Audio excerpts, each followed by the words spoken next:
दोस्तों, जैसा कि आप सभी जानते हैं, भारत और चीन के बीच सीमा पर पिछले कई दिनों से जारी तनाव के बीच एक बड़ी खबर आ जाई, जहां रिपोर्ट्स के अनुसार लद्दाख के गलवान घाटी में भारत और चीनी सैनिकों के बीच हिंसक झड़प में हमारे भारत के एक अफसर समेत 2 जवान हमारे बीच नहीं रहे और इसको लेकर के अब हंगामा शुरू हो गया है। खबर यह आ रही है कि देश की रक्षा मंत्रालय की तरफ से एक उच्च स्तरीय मीटिंग चल रही है, लेकिन सबसे बड़ा सवाल तो यह है कि आखिर इतने दिनों से हमारे देश की सरकार ये बताने की कोशिश कर रही थी कि चीन और भारत की सीमा पर लद्दाख में सब कुछ ठीक है, तो आखिर सब कुछ ठीक था तो इस तरह से झड़प क्यों हुई है। और इसी से जुड़ी चीन से एक बड़ी खबर आ रही है जिसकी जानकारी हम आपको देने वाले हैं। लेकिन उससे पहले अगर आपको लगता है कि भारत को भी चीन को मुंहतोड़ जवाब देना चाहिए तो आप इस वीडियो को लाइक करें, चैनल को सब्सक्राइब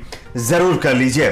दोस्तों, मैं आपको बता देता हूं कि चीनी एक अखबार है, उसके एडिटर ने एक ट्वीट किया है। उस ट्वीट में उसने ये कहा है कि चीन को भी इस झड़प में नुकसान हुआ है। बहुत सारे मीडिया चैनल्स में यह चलाया जा रहा है कि 5 चीनी सैनिकों की भी कैजुअलिटी हुई है, लेकिन इसकी अभी तक पुष्टि चीन की तरफ से नहीं की गई है। लेकिन बहुत सारे रक्षा विशेषज्ञ ये भी कह रहे हैं कि हो सकता है कि चीन की ये एक बड़ी चाल हो सकती है अपने आप को बचाने के लिए।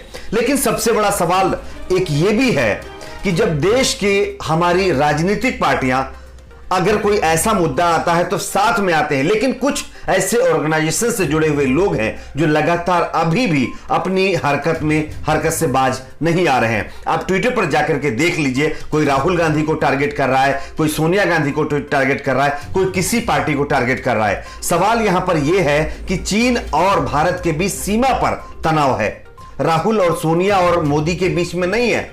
तो लोग आखिर करना क्या चाहते हैं ये समझ में नहीं आता है। जब देश की सरकार ये कह रही थी कि सब कुछ ठीक है, तो अगर सब कुछ ठीक था तो इस तरह की घटना क्यों सामने आई, क्यों ऐसा देखने को मिल रहा है। आप सभी को पता होगा कई दिनों से, कई हफ्तों से नेपाल भी इसी तरह की घटना को अंजाम दे रहा। आप लोगों ने यह भी देखा कि बिहार के नेपाल और भारत के बॉर्डर पर हमारे देश के एक नागरिक की कैजुअलिटी हुई थी। बिहार और नेपाल की पुलिस के द्वारा वो सब कुछ किया गया था। उसके बावजूद आज लद्दाख में भी हुआ है, लेकिन ट्विटर पर विपक्षी पार्टियों को टारगेट किया जा रहा है।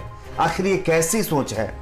मैं आपको बता देता हूं कि चीनी के 5 सैनिक को लेकर के जो दावा किया जा रहा है, हालांकि इसकी पुष्टि अभी नहीं हुई है, जैसे ही होगी हम आपको इंफॉर्मेशन देंगे। लेकिन अब खबर यह है कि कोई बड़ा फैसला हमारे देश की तरफ से हमारे देश की सरकार ले सकती है और लेने की जरूरत भी है। आप लोगों की इस पर क्या राय है नीचे कमेंट बॉक्स में जरूर बताइए। इस वीडियो को लाइक करिए, शेयर करिए, चैनल को सब्सक्राइब जरूर